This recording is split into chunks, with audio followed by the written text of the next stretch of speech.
Reasoning subject पढ़ा रहा हूँ जो आपको आपके सभी कंपटीशन एग्जाम के लिए हेल्प करने वाली है। और दोस्तों सब बढ़िया, आई होप सब बढ़िया होंगे, पढ़ाई वगैरह काफी अच्छी चल रही होगी। तो दोस्तों हमने वर्बल रीजनिंग के 3 चैप्टर कंप्लीट पढ़ लिए हैं और चौथा जो चैप्टर पढ़ रहे हैं वो है सिटिंग अरेंजमेंट यानी बैठक व्यवस्था क्रम। तो अगर आप चाहते हो मुझसे ऐसे ही कंप्लीट रीजनिंग सब्जेक्ट पढ़ना तो आप मेरे चैनल को सब्सक्राइब कर लें। नीचे रेड कलर का सब्सक्राइब बटन है, उस पर क्लिक करें और बेल आइकन को दबा दें, जिससे क्या होगा जो मेरे आने वाले वीडियोस हैं उनकी नोटिफिकेशन आपके पास आ जाएगी। और दोस्तों अगर आपके कोई फ्रेंड सर्किल में, नेबर सर्किल में, ब्लड सर्किल में या आपके सोशल मीडिया पर कोई भी कंपटीशन एग्जाम, रिप्लेसमेंट एग्जाम या सीईटी एग्जाम की तैयारी कर रहा है तो आप हमारी वीडियोस को शेयर करें। तो दोस्तों शुरू करते हैं आज की क्लास को। दोस्तों मोबाइल को हॉरिजॉन्टल मोड पे लेके देखें ताकि चीजें आपको अच्छे से दिखाई दे। तो दोस्तों हमने 3 चैप्टर अभी वर्बल रीजनिंग के पढ़ लिए और चौथा चैप्टर पढ़ रहे हैं वो है सिटिंग अरेंजमेंट। जो विद्यार्थी आज की क्लास को देख रहा है मेरा उससे विशेष अनुरोध है कि जाके वो पहले पीछे की क्लासेस को देखे। एक सिटिंग अरेंजमेंट को सोल्व करने के लिए हमें किन बेसिक चीजों की आवश्यकता होती है मैंने वो पीछे की क्लास में काफी अच्छे से डिस्कस किया है। तो दोस्तों शुरू करते हैं आज की क्लास को। पिछली क्लासेस में दोस्तों अपन ने 48वें क्वेश्चन को डिस्कस कर लिए हैं, बहुत सारी क्लासेस हो चुकी हैं। आज हम डिस्कस करेंगे 49वां क्वेश्चन। ये एग्जाम में बैंक लेवल में पूछा गया एग्जाम में क्वेश्चन है, पहले इसको सोल्व करेंगे फिर इसके क्वेश्चनों के आंसर देंगे। तो दोस्तों सबसे पहले हमें क्या करना होता है, एक सिटिंग अरेंजमेंट को सोल्व करने से पहले हमें एक बार उसको पढ़ लेना है। 1 मिनट या 2 मिनट के समय में हमें फटाफट से उसे पढ़ लेना है। क्यों? क्योंकि उसे पढ़ लेने से हमें पता लग जाएगा कि वो सिटिंग अरेंजमेंट हमसे क्या पूछना चाहती है, ठीक है ना। तो सबसे पहले इसे पढ़ेंगे फिर इसके क्वेश्चनों का आंसर देंगे। तो दोस्तों 49वां क्वेश्चन है, 8 व्यक्ति हैं, कौन कौन है, P Q R S T U V W। एक सीधी पंक्ति में समान दूरी पर खड़े हैं, ठीक है। उनमें से कुछ का मुख उत्तर की ओर है, कुछ का मुख दक्षिण की ओर है, ठीक है दोस्तों। कुछ का मुख उत्तर है और कुछ का मुख दक्षिण की तरफ है। अब बोल रहा है कि W के बाएं तीसरे स्थान पर R खड़ा है, W का मुख उत्तर की ओर है और W के बाएं तीसरे स्थान पर T है, ठीक है। Q के बाएं दूसरा S खड़ा है, Q W या R का निकटतम पड़ोसी नहीं है। P के दोनों निकटतम पड़ोसियों का मुख दक्षिण की ओर है। V और U दोनों के निकटतम पड़ोसियों का मुख विपरीत दिशा की ओर है। यदि V और U का मुख उत्तर में है तो उनके पड़ोसियों का मुख दक्षिण दिशा की ओर है तथा व्युत्क्रम है यानी उल्टा है। V का मुख Q के निकटतम V का मुख V के विपरीत है, ठीक है। U P का निकटतम पड़ोसी नहीं है तथा P के विपरीत दिशा में मुख करते हुए खड़ा हुआ है। यदि U का मुख दक्षिण में है तो P का मुख उत्तर में है तथा इसका व्युत्क्रम है यानी उल्टा है। T का मुख उसी ओर है जिस ओर U का मुख है, B का मुख है। तो दोस्तों ये एग्जाम में पूछी गई सिटिंग अरेंजमेंट है, हमने इसको पढ़ लिया, ठीक है। इसमें क्या कह रहा है, 8 लोग हैं जो एक सीधी पंक्ति में है, कुछ का मुख उत्तर में सीधी पंक्ति में खड़े हैं, कुछ का मुख उत्तर की तरफ है, कुछ का मुख दक्षिण की तरफ है, यानी कुछ का मुख उत्तर की तरफ है, कुछ का मुख दक्षिण की तरफ है। अब हमें नहीं पता कि भाई किन का मुख उत्तर में है किन का मुख दक्षिण में है, लेकिन हमें क्या करना है, अब ये इंफॉर्मेशन दी है इसके माध्यम से हमें क्या करना है, कनेक्टेड लाइनों को ढूंढना है जो हमारी सिटिंग अरेंजमेंट को सोल्व कर सके। तो जब मैंने देखा दोस्तों कि पहली लाइन में W और R की बात हो रही है, उसके बाद आगे वाली लाइन में W की बात हो रही है, यानी W यहाँ से कनेक्टेड है। फिर मैं आगे वाली लाइन में जाता हूँ तो W और T की बात कर रहे हैं, यानी W 3 जगह कनेक्टेड मिल गया, ठीक है। फिर जब हम आगे गए तो Q की और S की बात हो रही है, मगर Q जो है वो किससे रिलेटेड कनेक्टेड चल रहा है, W और R से, यानी W और R से कनेक्टेड है। यानी जो हमारी सिटिंग अरेंजमेंट है वो पहली लाइन से ही कनेक्टेड चल रही है। जहाँ 90% तो क्या होता है पहली लाइन से कनेक्टेड मिल जाती है, पर 10% ऐसा होता है कि पहली लाइन से कनेक्टेड ना होकर आगे वाली लाइन में कनेक्टेड होती है। तो दोस्तों शुरू करते हैं इसको सोल्व करना। अब देखो दोस्तों मैंने आपको बताया है जब भी एक सिंगल पंक्ति हो या डबल पंक्ति हो तो हमें जैसे जैसे बोलेगा हम वैसे बिठाएंगे। हम एक साथ 7-8 लोगों को नहीं बिठा सकते, क्यों? क्योंकि उसमें हमें सोल्व करने में परेशानी आ सकती है। मगर किसी वर्ग की बात हो, किसी स्क्वायर की बात हो, किसी रेक्टेंगल की बात हो या फिर कोई भी चतुर्भुज या कोई सी भी चीज हो, मतलब दोनों को छोड़ के, किसको, सिंपल लाइन को, एक सिंगल लाइन को डबल लाइन को छोड़ के, तो हम उनमें सबको बिठा सकते हैं, जैसे मैंने पिछली क्लासेस में पढ़ा है। अब देखो इसको सोल्व करते हैं। अभी सबसे पहले ये क्या कह रहा है उसको समझने की कोशिश करते हैं। देखो ये क्या कह रहा है कि W के बाएं तीसरे स्थान पर R है और आगे एक बात बोली है कि W का मुख उत्तर दिशा की ओर है। देखो दोस्तों इसने एक बात बोल दी, तो क्या बोली कि भाई W का मुख जो है ना वो किधर है, उत्तर दिशा की ओर है, ठीक है। W के बाएं तीसरे स्थान पर R है और W का मुख कहाँ है, उत्तर दिशा की ओर है। जब W का मुख उत्तर दिशा की ओर हो जाएगा तो राइट इधर वाला हो जाएगा, लेफ्ट इधर वाला, यानी हमारे अनुसार चलेगा, यानी ये वाला तो राइट हो जाएगा और ये वाला क्या हो जाएगा, लेफ्ट हो जाएगा। यहां तक कोई समस्या नहीं है। अब क्या बोल रहा है कि W के बाएं तीसरे स्थान पर R खड़ा है। ठीक है दोस्तों, W के बाएं 1 2 और 3 कौन खड़ा है, R खड़ा है। ठीक है, अब आगे देखते हैं, आगे क्या बोल रहा है कि W का मुख उत्तर की तरफ है। ठीक है, W के दाएं तीसरे स्थान पर T खड़ा है। देखो W का मुख इधर है तो दाएं तीसरे स्थान पर कौन खड़ा है, T। 1 2 3, ये कौन है, T। देखो दोस्तों, मैंने सिर्फ अभी एरो का निशान किस पर लगाया है, W पे, क्योंकि W के लिए ही कहा गया है। इनके मैंने एरो का निशान नहीं लगाया है। हमें नहीं पता कि भाई किसका मुख उत्तर में है, किसका मुख दक्षिण में है, तो हमें क्या करना है, वो पता लगाना है। अब देखो, अब आगे तक देखते हैं।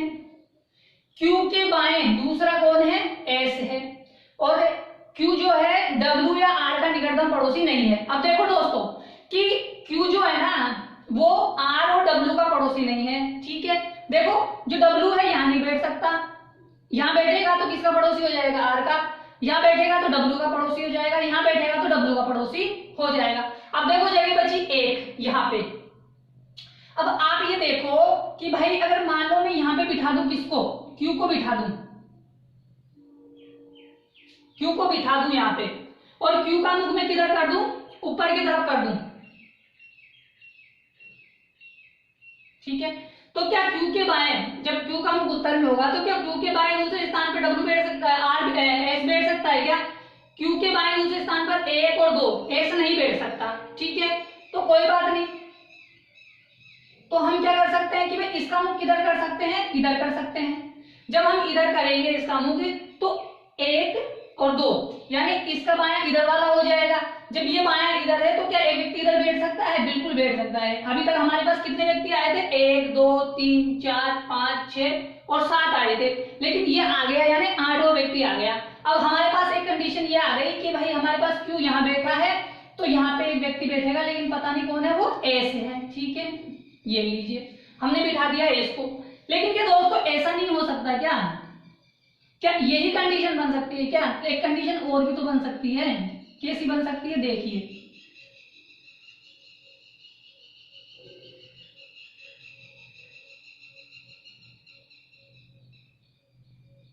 ठीक है, क्या कंडीशन बन सकती है कि अगर मान लीजिए मैं Q को यहां ना बिठाकर यहां पे बिठा दूं, तो अगर दोस्तों मैं Q को यहाँ पे बिठा दूं, अगर मैं Q को यहाँ पे बिठाऊंगा तो Q का बायां, अगर मैं Q का मुख किधर कर दूं, इधर कर दूं उत्तर की तरफ, तो Q के बाएं दूसरे स्थान पर S यहाँ पे भी तो बैठ सकता है। क्या ऐसा नहीं हो सकता क्या, ऐसा भी तो हो सकता है ना कि Q को मैं यहाँ ना बिठा कर यहाँ बिठा दूं। अगर मैं यहाँ पे बिठाऊं और Q का मुख उत्तर में कर दूं तो Q के बाएं दूसरे स्थान पर S आ सकता है, क्योंकि अगर मैं Q का मुख दक्षिण में करूंगा तो इधर खाली जगह नहीं है, क्यों, क्योंकि 8 लोग बैठ चुके हैं। तो मुझे क्या करना पड़ेगा, Q का मुख उत्तर की तरफ करना पड़ेगा। जब Q का मुख उत्तर में कर दूंगा तो Q के बाएं दूसरे स्थान पर S बैठ सकता है। तो दोस्तों हमारे पास 2 कंडीशन आ गई, एक कंडीशन ये है, एक कंडीशन ये है।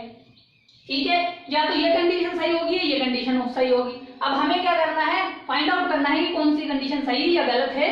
देखते हैं, अब हमने यहाँ तक सोल्व कर लिया। ठीक है, 4 लाइनें सोल्व कर ली। अब आगे देखते हैं, आगे देखते हैं कि आगे क्या बात बोल रहा है। आगे बोल रहा है कि P के निकटतम पड़ोसियों का मुख दक्षिण की ओर है। अब देखो P कहाँ बैठ सकता है, एक यहाँ है, एक यहाँ है, एक यहाँ है। ठीक है, अब देखो अगर मान लीजिए मैं P को यहाँ बिठा दूं तो P के दोनों व्यक्तियों का मुख दक्षिण की तरफ होना चाहिए। जब मैं P को यहाँ बिठा दूं तो एक व्यक्ति का मुख तो उत्तर में हो गया, तो P यहाँ नहीं बैठ सकता। क्यों, क्योंकि P के दोनों पड़ोसियों का मुख दक्षिण में होना चाहिए, जबकि यहाँ पर बिठाने पर Q का तो है मगर W का नहीं है, तो मेरे पास P यहाँ नहीं बैठ सकता। लेकिन मैं P को यहाँ बिठाऊं तो क्या P के पड़ोसियों का मुख दक्षिण में हो सकता है, नहीं हो सकता, क्योंकि उत्तर का W का मुख तो उत्तर में है। लेकिन मैं P को यहाँ बिठा दूं, अगर मैं P को यहाँ पे बिठा दूं तो दोनों पड़ोसियों का मुख दक्षिण में हो सकता है, क्योंकि इनका एरो दिया ही नहीं है, तो हमने इनका मुख दक्षिण में मान लिया। उसी प्रकार मान लीजिए कि मैंने P को यहाँ बिठाया, जब मैंने P को यहाँ भी नहीं बिठा सकता और यहाँ भी नहीं बिठा सकता, क्योंकि उसके पड़ोसियों का मुख किधर होना चाहिए, दक्षिण में होना चाहिए। तो P यहाँ बैठेगा तो ये उत्तर में आ गया, P यहाँ बैठेगा तो ये भी उत्तर में आ गया, तो P को भी यहाँ बिठाना पड़ेगा। जब मैं P को यहाँ बिठा दूंगा तो ये दोनों पड़ोसियों का मुख किधर आ जाएगा, दक्षिण में आ जाएगा। ठीक है दोस्तों, आई होप मुझे नहीं पता कौन से थे, लेकिन हाँ एक आर था और एक पता नहीं कौन है। ठीक है, यहाँ तक कोई परेशानी नहीं होगी। अब आगे चलो, आगे देखो क्या बोल रहा है, आगे की बात समझते हैं कि U और V और U दोनों के निकटतम पड़ोसियों का मुख विपरीत दिशा की ओर है। यदि V और U का मुख उत्तर की ओर है तो उनके पड़ोसियों का मुख दक्षिण की ओर है।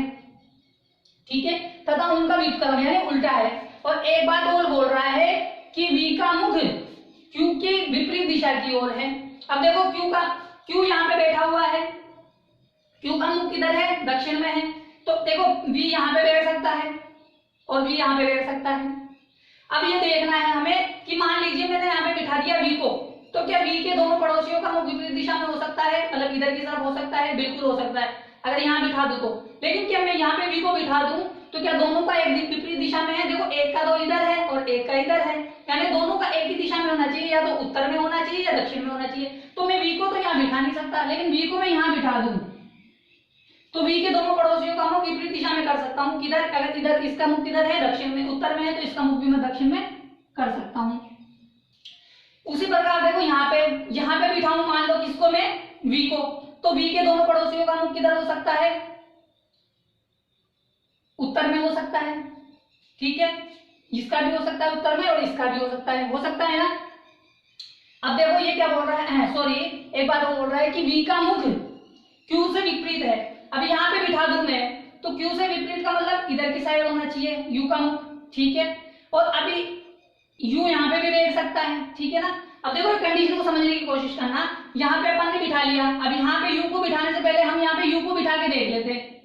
U को यहाँ बिठाना पड़ेगा क्योंकि जगह बची हुई किसकी है, U की है। अब देखो कि V के पड़ोसियों का मुख विपरीत दिशा की ओर है और U के पड़ोसियों का मुख विपरीत दिशा की ओर है। क्या देखो A का मुख किधर है, नीचे की तरफ है, और एक का मुख उत्तर की तरफ है, यानी दोनों का मुख कैसे होना चाहिए, ऐसा होना चाहिए, कैसे V की तरह, जैसे दोनों का मुख किधर होना चाहिए, विपरीत दिशा की ओर होना चाहिए। अब यहाँ पे मान लीजिए कि V का मुख उत्तर में करो तो इसका मुख भी उसकी तरह हो जाएगा, U की तरह। नीचे करो तो V की तरह हो जाएगा, दोनों एक दिशा में नहीं है। जब दोनों एक दिशा में नहीं है तो ये कंडीशन क्या हो गई, गलत हो गई। इसी प्रकार अब यहाँ पे चेक करते हैं हम। दोस्तों ये समझ में आ गया होगा ना, क्योंकि यहाँ पे ये बात बोली गई है कि V और U के निकटतम पड़ोसियों का मुख विपरीत दिशा में होना चाहिए। देखो यहाँ तक देखने की कोशिश करना, यहाँ तक V का मुख दक्षिण में है तो दोनों पड़ोसियों का मुख उत्तर में है। यहाँ पे देखो अगर V का मुख में मान लीजिए किधर भी होगा मुझे नहीं पता, लेकिन दक्षिण में है, मान लीजिए दक्षिण में है तो इसका मुख उत्तर में होना चाहिए था, क्योंकि विपरीत दिशा में होना चाहिए। अगर U का मुख उत्तर में कर दूं तो उत्तर में ये हो गया, क्योंकि इसका मुख दक्षिण में होना चाहिए, क्योंकि दोनों का मुख विपरीत दिशा की ओर होना चाहिए।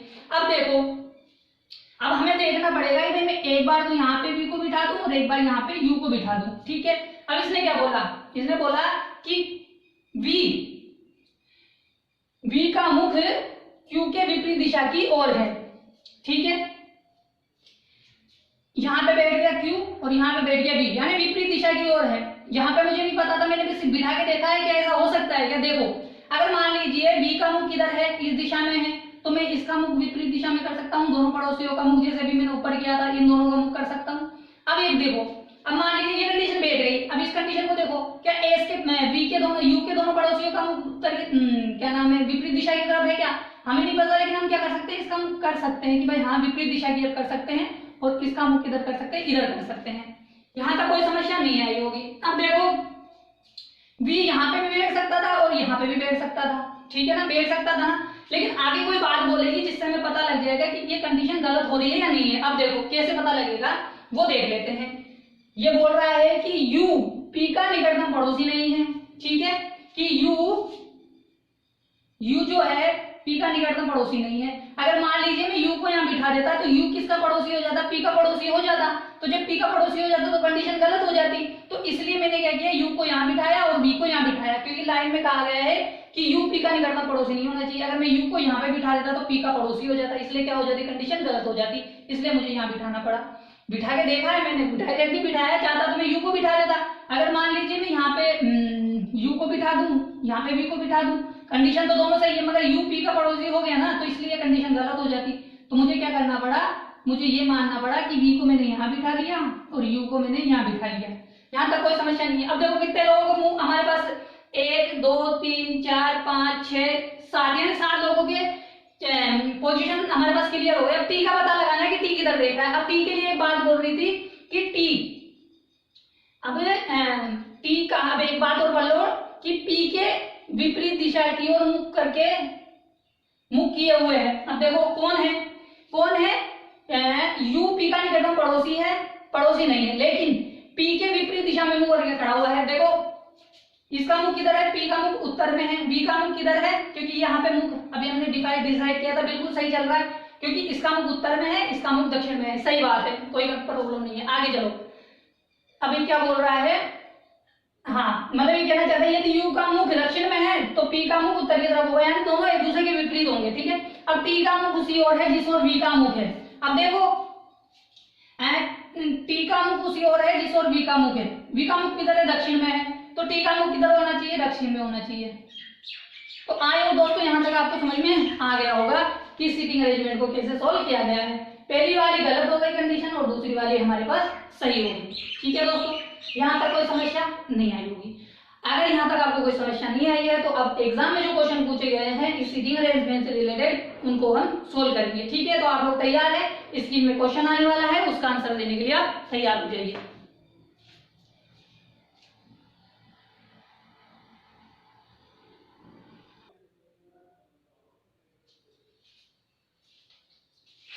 तो दोस्तों पहला क्वेश्चन स्क्रीन पर है, इसका आंसर दीजिए। बताइए कि निम्नलिखित में से कितने व्यक्तियों का मुख दक्षिण दिशा में है। बताइए कि भाई ये जो सीटिंग अरेंजमेंट हमने सोल्व करी है इसमें कितने व्यक्तियों का मुख दक्षिण की तरफ आया है। देखो एक टी है, एक यू है, एक बी है और एक आर है, यानी 4 लोगों का मुख तो दक्षिण की तरफ है और 4 लोगों का मुख उत्तर की तरफ है। तो जो हमारा आंसर होगा कौन सा होगा, पांचवा होगा। तो आइए दोस्तों, हमें समझ में आ गया होगा, आप लोगों को समझ में आ गया होगा कि किस प्रकार का क्वेश्चन पूछा गया है इस सीटिंग अरेंजमेंट से रिलेटेड। तो आप इसका स्क्रीनशॉट ले लीजिए, फिर हम आगे वाला क्वेश्चन करते हैं, ठीक है दोस्तों। आप स्क्रीनशॉट ले लो।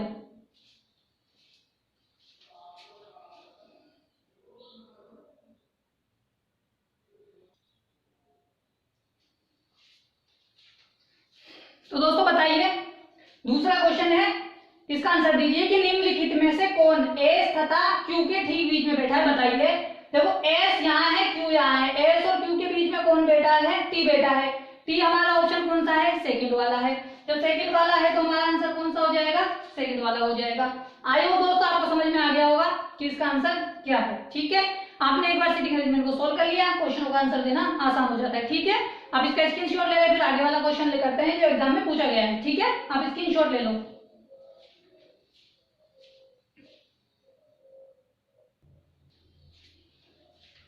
तो दोस्तों तीसरा क्वेश्चन आपके सामने है, इसका आंसर दीजिए। बताइए कि निम्नलिखित में से कौन सा युग्म अंतिम छोरों को दर्शाता है। बताइए कि अंतिम छोरों पे कौन कौन बैठा है। देखो यू बैठा हुआ है और आर बैठा हुआ है, क्यू और आर बैठा हुआ है। क्यू और आर कौन सा है, चौथा ऑप्शन है क्यू और आर। बाकी ऑप्शन देखो क्यू पी है, आर टी है, क्यू पी है, आर टी है, इनमें से कोई नहीं। हमारा जो ऑप्शन है कौन सा होगा, आर क्यू वाला होगा, यानी फोर्थ ऑप्शन हो जाएगा। तो आयो तो आपको समझ में आया होगा कि इसका आंसर क्या होगा, समझ में आ गया है। स्क्रीनशॉट ले ले, फिर आगे वाला क्वेश्चन करते हैं, ठीक है दोस्तों। आप स्क्रीनशॉट ले लो।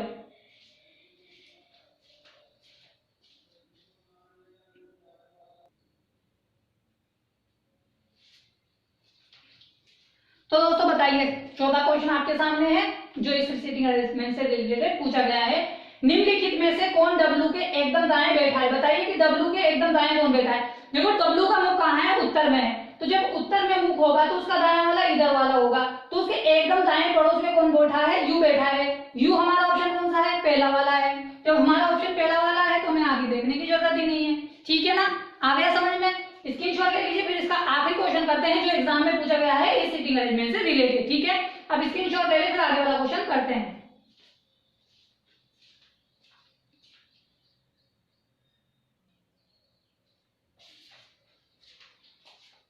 तो दोस्तों ये पांचवा क्वेश्चन है इस सीटिंग अरेंजमेंट से रिलेटेड जो एग्जाम में पूछा गया है। इसका आंसर दीजिए कि वी के संदर्भ में एस का स्थान क्या है। बताइए कि वी के संदर्भ में एस का स्थान क्या है। देखो दोस्तों वी का मुख है नीचे दक्षिण में, तो वी के बाएं चले तो 1 2 3, बाएं से तीसरे स्थान पर एस है। तो बाएं से तीसरे स्थान पे कहां लिखा हुआ है, बाएं से तीसरे स्थान यहाँ पे है। तो बाएं से तीसरा स्थान मतलब वी के बाएं तीसरा स्थान 1 2 3 कौन बैठा है, एस बैठा है। आंसर कौन सा होगा, सेकंड वाला। तो आई होप दोस्तों आज की सीटिंग अरेंजमेंट और आज के क्वेश्चन आपको काफी अच्छे से समझ में आ गए होंगे। तो आप चाहते हो मुझसे ऐसे ही कंप्लीट रीजनिंग सब्जेक्ट पढ़ना, तो आप मेरे चैनल को सब्सक्राइब कर लें, ठीक है। नीचे रेड कलर का सब्सक्राइब बटन है, उस पर क्लिक करें और बेल आइकन को दबा दें, जिससे क्या होगा, जो मेरे आने वाले वीडियोस हैं उनके नोटिफिकेशन आप तक आ जाएगी। और दोस्तों अगर आपके कोई फ्रेंड सर्किल में, नेबर सर्किल में, ब्लड सर्किल में या आपके सोशल मीडिया पर कोई भी कंपटीशन एग्जाम, रिप्लेसमेंट एग्जाम या सीटी की तैयारी कर रहा है तो उन्हें हमारे वीडियोस को शेयर करें, ठीक है दोस्तों। तो आज की क्लास में हमने दोस्तों सीटिंग अरेंजमेंट का 49वां क्वेश्चन डिस्कस किया था जो बैंक में पूछा गया है। कल हम इसके बारे में 50वां क्वेश्चन डिस्कस करेंगे, ठीक है दोस्तों। सीटिंग अरेंजमेंट बहुत इंपॉर्टेंट होती है, इसलिए मैं इसके काफी अच्छे क्वेश्चन आपको करा रहा हूँ, ताकि आपको सीटिंग अरेंजमेंट से रिलेटेड कोई भी समस्या नहीं आनी चाहिए, ठीक है ना दोस्तों। कल मिलेंगे 50वें क्वेश्चन के लिए, जब तक के लिए टाटा बाय बाय, सत श्री अकाल, ठीक है दोस्तों।